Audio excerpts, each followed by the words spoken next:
Good evening. Welcome to BornPolitical. It must be Thursday night. Live here from the SEC TV studio right in Groton. Tonight we have two guests. There's only been a few shows that I've done where I've had multiple guests. And this I'm really excited for. Obviously, one of the guests and all the work that I've been doing with Community Speaks Out, my wife and I, we've actually expanded and have been working with other groups. The group tonight is Reliance Health. The two folks that are here tonight, I have Mike Doyle and Deanna Delaney, which I'm very, very happy to have. So we're going to get right to it because there's two guests, and on BornPolitical, we take a little bit of time to find out about each guest, and then we get into talk about what they're doing these days. So, Mike, welcome to the show. Deanna, welcome to the show. Thanks for coming on. Thanks, Joe. Good to be here. Yeah, the BornPolitical starts with the born part, and a lot of it has to do with where you're from. We have some Eastern Connecticut stalwarts here, counting all three of us. Where are you from, Mike? I grew up in Norwich. Yeah, born and grew up in Norwich. Moved away for a little bit, but moved back about 20 years ago now, and now I'm actually living in Gales Ferry. So. In Gales Ferry, so Yeah. you kind of encompass it a little Kind of, bit. yeah. Been around the area a little bit. Went to elementary school, everything. Yeah, in this well, area. yep. I did the full Catholic school, 1st through 8th Oh, at okay. St. Pat's in Norwich, and then I went to NFA for 4 years. So. Yeah. All right, great school. Yeah. And then Deanna, where'd you? I born at L&M, born and raised in East Lyme. I grew up in Niantic, the Black Point area, Yep. and recently just bought a house, me and my husband and my kids, in East Lyme to stay close to family. Awesome. Went to school there. Yep, cheerleaded, softball player. Oh yeah, everyone's dream to kind of grow up and have your kids experience the same kind of thing you Yeah, did. and the same teachers and Same teachers. Yeah, it's pretty cool. That's pretty cool. It is. It makes teachers start to feel old when they start seeing sure their students' does. kids come That's and show right. up. That's right. Yeah, and so normally I would go into this deep dive into who each guest is, but we have so much to talk about tonight. I think, especially with the work that you guys do and who you work for. Now we met because you actually joined our board. We Yeah. met you briefly, and my wife came home and was really, really excited about this guy with a bunch of energy that she had met, and thought that it'd be wonderful for the group. And you've been more than that. You've been everything that she advertised that night to us. Thanks. So you're a board member now at Community Speaks Out. But Yes. Reliance Health, how'd you guys start, and what's the mission? So Reliance Health started in 1976. It was actually founded by the late husband of my 4th grade teacher, believe it or not. Okay, Yeah. there's some history. Yeah, there was a little tidbit I knew when I went in for my interview, so I kind of nailed the interview. So, but it was a kind of a step down program for the people that were coming out of the state hospital at the time, and it was basically people that were being discharged that were coming back into the community. That was the mission, and the mission really stepped up in around 1995, 96 when the state hospital closed. Since then, I think we started off with, a handful of employees in one little place on Broadway, and now we employ, 250, 300 people or so, and we have over 30 programs. Been around, been entrenched in Norwich since 1976, and serving over 1,500 people in Eastern Connecticut now. Yeah, and it's funny you bring up Norwich State Hospital because I think I actually worked there. Oh, did you? Yeah. As a construction worker. Oh, okay. So this was, we were doing the Benesky Alcohol and Drug Treatment Center, and there was all new air conditioning going in, and we were almost finished, and someone from the state had said, I don't know why they even have you guys here. They're going to put the boards on the windows, and this is getting closed. And before I was involved in politics, I thought that wasn't possible. But I know full well that it is very possible because everything's funded in the state year to year. Right. This is something that we'll talk about with you because both of you guys understand what funding year to year means and how difficult it can be to provide a service when you're not sure all the time what the funding looks like. So they closed, and it was just a close the doors type of thing. And I think a lot of nonprofit groups, which I wasn't involved at the time, took the brunt of that. Yeah. And the fact that, so did you guys grow after that? Yeah, yeah. Exponentially, or was it? I don't know the actual figures on how much we grew, but I know that we immediately moved into bigger spaces and added probably 5, 6, 10 different programs just as the need arose. The program that we work for, I'm the director. It started off as just a partial day program where people would come in and go to groups for co-occurring, alcohol and drug use as well as mental health. And it's now kind of grown into, oh goodness, we have, it started off with about 15 or 20 members. I think there were 25 when I took it over about 7 years ago. And now we have 50 or 60 that come and see us, probably 30 or 40 pretty much regularly that we see during the week. and we've since added the recovery coach program back in 2018 now. It's been a while. We were the first two employees. When did you get hired by Reliance? How long have you been? 2016.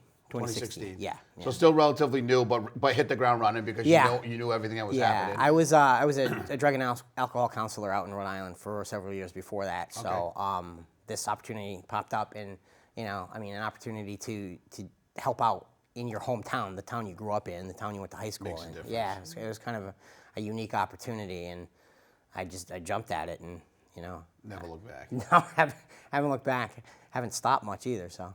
So Deanna, when did you start working with Reliance So Health? I started with them in, I believe it was June of 2015, so about a year before Mike, around the same time.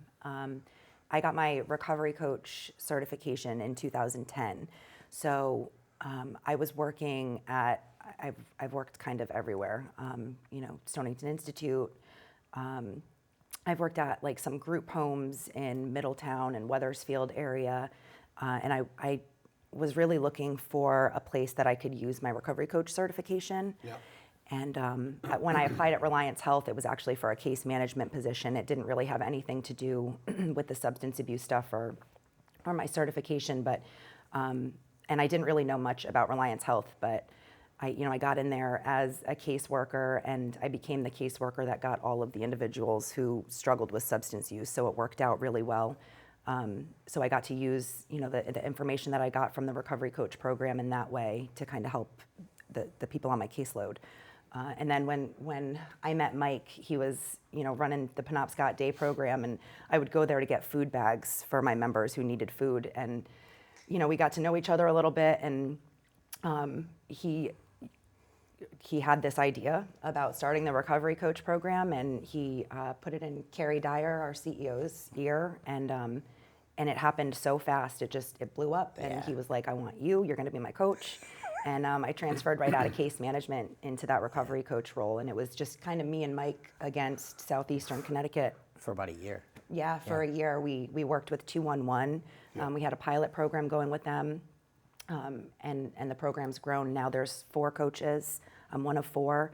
We're expanding out into Groton, East Lyme. That's what we're really excited about. I'm so excited about that. Yeah. Too. I know, being Community Speaks Out, a recovery coach is something that my wife and I, we didn't understand what that job even meant or looked like. And I think people that are out there listening, unless they've been faced with addiction or know someone that has, they may not understand what that even means. And for us, what that meant, especially being involved at the way we are now, I think when we try to love our loved ones to get better, I always say it's like we're trying to speak Chinese to someone that's speaking English.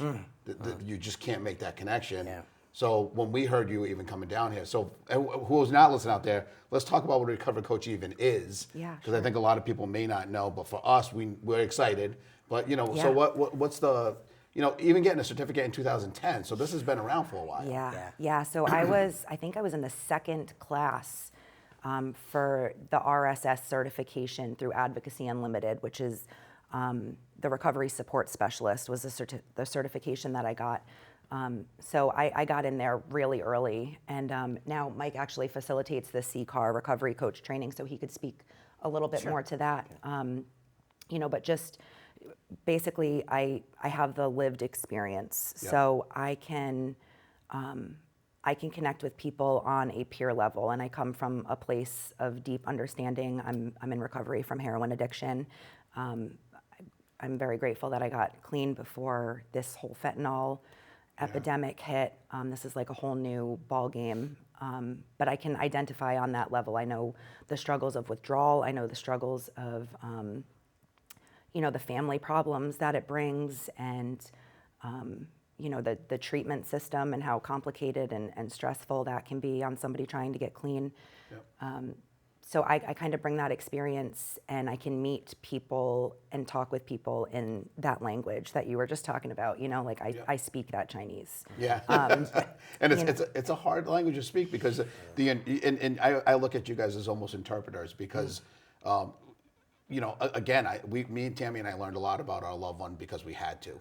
We knew every word that came out of our mouth. We understood that it just wasn't clicking. And funny enough, one of my one of my darkest moments. When, he's just getting help, and I was just almost jealous because my wife had met another man that's my age that connected with my son, and she's like, this guy's everything.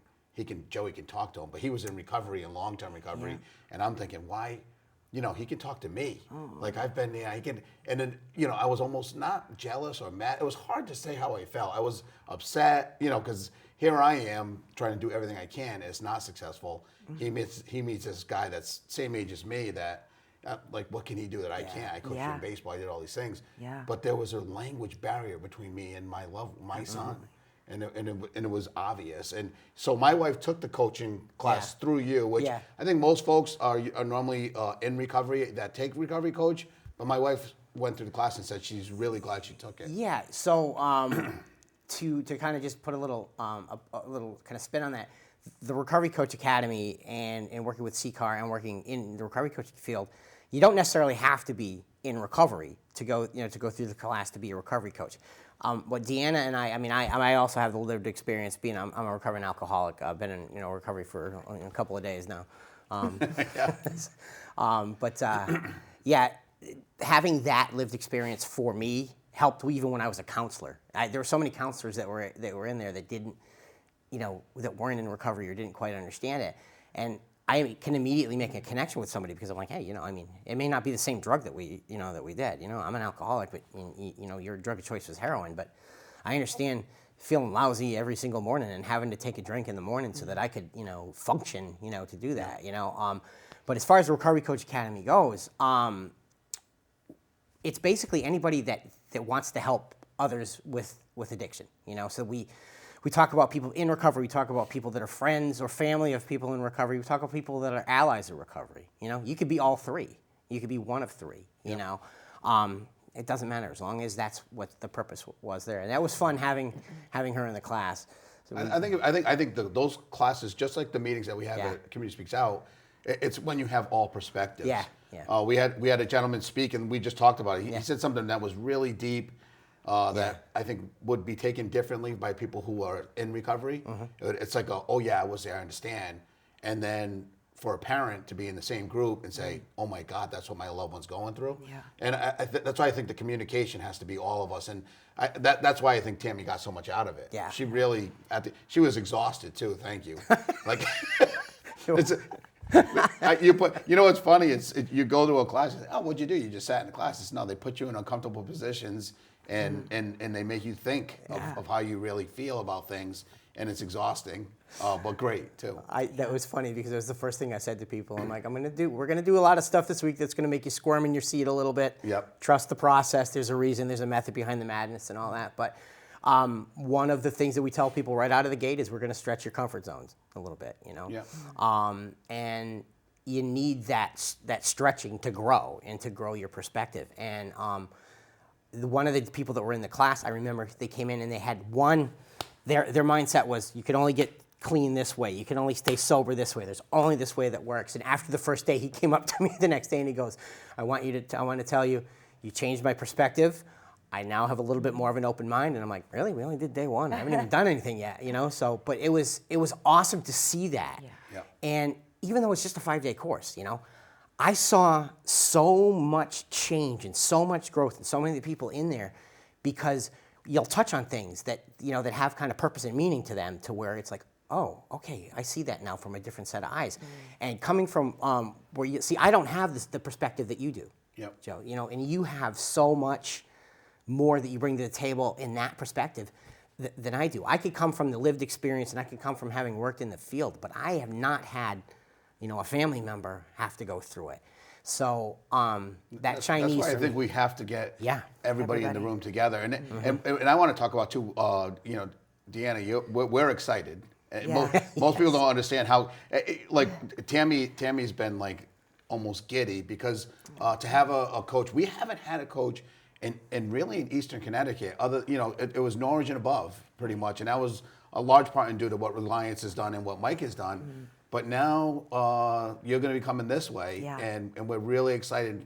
And I don't think most communities understand what that means. So what are you envisioning right now? Yeah, so a lot. And I actually went out to lunch with Tammy last week or maybe the week before, and we just had a really great talk, and it's exactly what you just said, where we both have this certification now and the knowledge that comes with the recovery coaching, and we're going to work really well together where she's going to be able to talk with maybe parents, family, wives, children of people who are struggling with substance use, and I can talk with the individual that's struggling. So I really look forward to that because I don't, like Mike said, I don't have the experience of a family member going through this, and Tammy absolutely does. So one of the great things we do with the Recovery Coach program is we do follow-ups with the Norwich Police Department.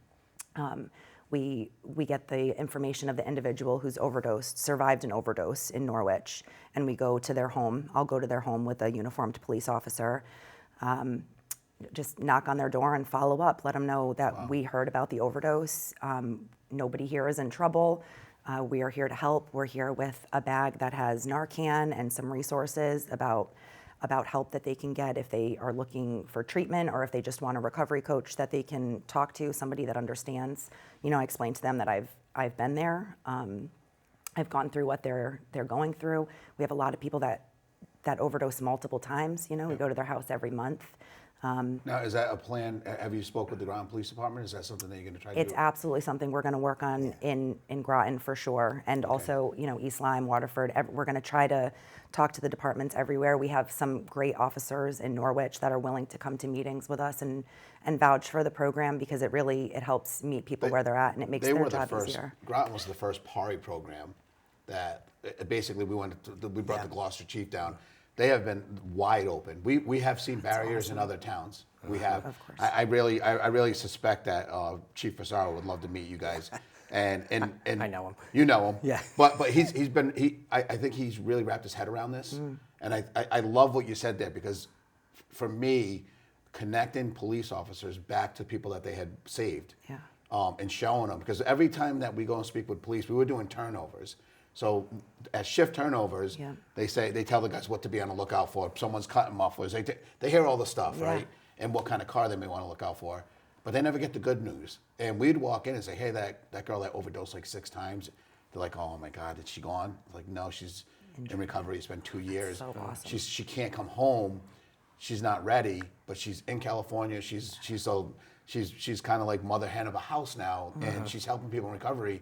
And she's not dead. She's not gone. And oh, by the way, the parents still live in the same house that you went to, and they're feeling better. As opposed to, I think, the relationship that cops had, where they show up, and you'll hear where cops were very mean. Yeah. And upsetting not just the parents or the person addicted. Yeah. And you know what? After talking with some of the police officers, it's because they go there and armed with the wrong knowledge, not realizing that they're speaking Chinese. Yep.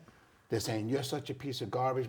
And they think that they may be helping by scaring that kid into not doing it. Scare them straight. When we all know that it's the opposite. And then the parents, it even makes parents feel worse. So the connection that you could have just by going back there to a police officer, because I think it means a lot for someone to show up at your house and say, we're here because we care. That has overwhelmingly been the response we've gotten. We've done hundreds of follow-ups, and there was one instance where the guy wasn't happy that we were there. It is just 99.9% of people are so grateful that somebody cares enough to come back and check on them. Yeah. And then even, letting them know the Good Samaritan law, that's a huge part of what we do. It is so important that we get the message out that saving people's lives is the most important thing. And, I won't speak for all police departments, but, the Norwich Police Department has been great in, coming to the doors with us and letting people know if somebody overdoses here, you're not going to get arrested for, whatever is going on. Don't take the time to hide your stuff, flush your stuff, pull people out into hallways. Those seconds count when it comes to overdosing. People die because people waste seconds. And to have a uniformed police officer go to someone's house and say that, to say short of operating a drug factory in here or a meth lab, we're just here to save lives. That is really important. So we've been inside of houses, and that's overwhelming, the response when somebody does it right. And again, it's providing the tools to the people. It always is. Doesn't matter if it's police, law enforcement, Yeah. or other people trying to help. Right. If you're the police officer who's literally, and there's been some cases where they're putting the same person in the ambulance, you just get this, oh my God, I'm doing nothing. My life, my career means nothing. None of this means nothing. We had a guy show up that his daughter had overdosed, and then he came to our meeting later in the week because he had just found out his daughter was only 19. It was an East Lyme overdose, and he came in and said, you know what, someone saved my daughter. Who was it? And we called the chief, and they sent those cops to our meeting. Wow. That's And the amazing. parent- and he hugged this cop. Oh, wow. Yeah, in our meeting. Saved this little girl. That Yeah, is- but then the guy was very articulate. He said, you know, you didn't save my son, you saved my wife, and you also saved you saved my daughter. I mean, and she had a younger brother. And he said, my 12-year-old didn't have to go to a funeral Oh my God, because of you. so And- deep. But it is deep, and Yeah. and as horrible as this disease has been, my wife says I'm the ultimate optimist. This might be the thing that actually could possibly bring us together. We all, because when we hear these stories of success, we all feel the same way. All of us humans do. Yeah. But we just don't share it, Yeah. which oddly enough is crazy. But so what's your dreams and hopes here for? Because I know you're now in Groton at least like once a month because, well, more than that. Yeah. We do karaoke and all We these had a lot other of things. stuff. Yeah. Thankfully, nobody got to hear me sing last time, so that was good. So You it didn't wasn't- sing, did you? Not this last. No, you know why? Because I was working the room, and when I checked, it was 5 till 8 or 5 till 9. I sang for you. You did. Thanks. And people out there, you should be happy with that. So, honestly, what I'd like to see is I'd like to see this keep going. You know, we just the reason that we have this this program that's been able to expand now down into Eastern Connecticut. As Deanna alluded to, we started off with one recovery coach in Norwich on a pilot project. We got picked up by the state opioid response or the How Can We Help grant for one recovery coach in Norwich, and then we expanded to it was 1.5 and then 2, and now we've added 2 more. One north, points north like Jewett City, Plainfield areas that are struggling right now too, and Deanna, who has been in Norwich for the past almost 5 years, because as she said at one point it was just her and I against southeastern Connecticut, and she's now coming down to this area because. I mean, she is amazing, and the whole reason that this has worked in Norwich so well, it was that, I had a person who matched the passion and the energy that I had for this, and now what better person to come down into this area and open up, and build this up like we did then, We've got these 2 new additional recovery coaches because of congressional funding, the omnibus bill that went through, but it's only for 1 year. So we're now trying to find a way to keep that going, to where there are some of those opioid settlement monies that are around that we're going to try to talk to some of the towns around and say, hey, look, we've got this service. You may not have a plan, but we do. Right now you're not having to pay anything for the service, and by the way, you won't have to anyway because these are not taxpayer dollars. Yeah. But here's what we have to offer you down in this area. Let's keep this going. I think what's interesting too is we just saw it in this last meeting. Mike came and assisted. We're going for this opiate settlement money, and I think what most people don't understand is the power that they do have. When you go to a council meeting in East Lyme or Groton or New London or Norwich, and you fill that room like we did with 65 people, it changes votes. It changes perspectives because, people who do get elected, they have hearts and they have feelings. And a lot of times I was on the council and, they said, hey, we really need to repair this bridge. It's between Stonington and Groton. They've been talking about it for the last 15 years. And nothing ever happens. And then all of a sudden 20 or 30 people show up. You're like, oh, someone actually wants the bridge? Because we don't know what people want until people show up. Right. Yeah. And I think we saw that with, those people showed up. Yeah. About 55 or 60 people at a council meeting. I think it's really important for even when you speak to people, say, hey, listen, call your legislator because it matters because, we have this recovery coach that was actually slated for up in the Norwich area, and you guys have been able to kind of help us out. But let's get everyone together and say, hey, listen, we demand it. Yeah. Yeah, there is. I do want to mention too. We are not the only people in town. There are No. so many recovery coaches out there working, and I think that it's important to mention that. And a lot of us work differently. You know, our recovery coaching style, we kind of work with people more long term. There's the C-CAR recovery coaches that are working with people in the emergency rooms only. Yep. There's the navigators that are in New London, you know, helping getting people into treatment and onto the medicated assisted treatment, you know, Suboxone, methadone. So there is a lot of us, but you know, we really want to get this model that we have in Norwich into all the cities and towns in southeastern Connecticut, because it helps, it works. You can kind of tailor off the navigator thing if it's a 911. Well, I mean, we had someone that overdosed and obviously went to the hospital to meet him. The family called us in, and you know, we're doing everything we can do, speaking the wrong language, and they called somebody because they said, "Do you want us to call someone in?" And this was just 2 years ago, and they had to get someone from Waterbury. Yeah, So C-CAR. we waited for an hour and a half for the person to show up, and then See. finally through it. And you know, I think what most people don't understand is people, you're jumping out of your skin. Oh my like, God. And an hour and a half addiction, we talk about that all the time. There is a window of opportunity that happens, and it can last seconds. And I mean, I remember so many times going to treatment, being so willing to do whatever it took to get sober, getting into the detox, but they're going through my insurance and doing all my paperwork. And by the time they're done with that, an hour later, I am like, I made a mistake, I overreacted, I got to get out of here. My mind changed. And that happens so fast. So if we have to wait an hour and a half to get a coach somewhere to talk to somebody, it's too long. If we treated heart attacks and my severed God. limbs that Right. way, we would be we'd be surgeons an empty nation. Yeah. I mean, Yeah. and I think we have to. And again, it really is until we accept this as a disease. Yeah. I think most people haven't. I mean, even a lot of people that are even in recovery are like, yeah, but the answer is you could stop it. It's when they get to the other side, they start forgetting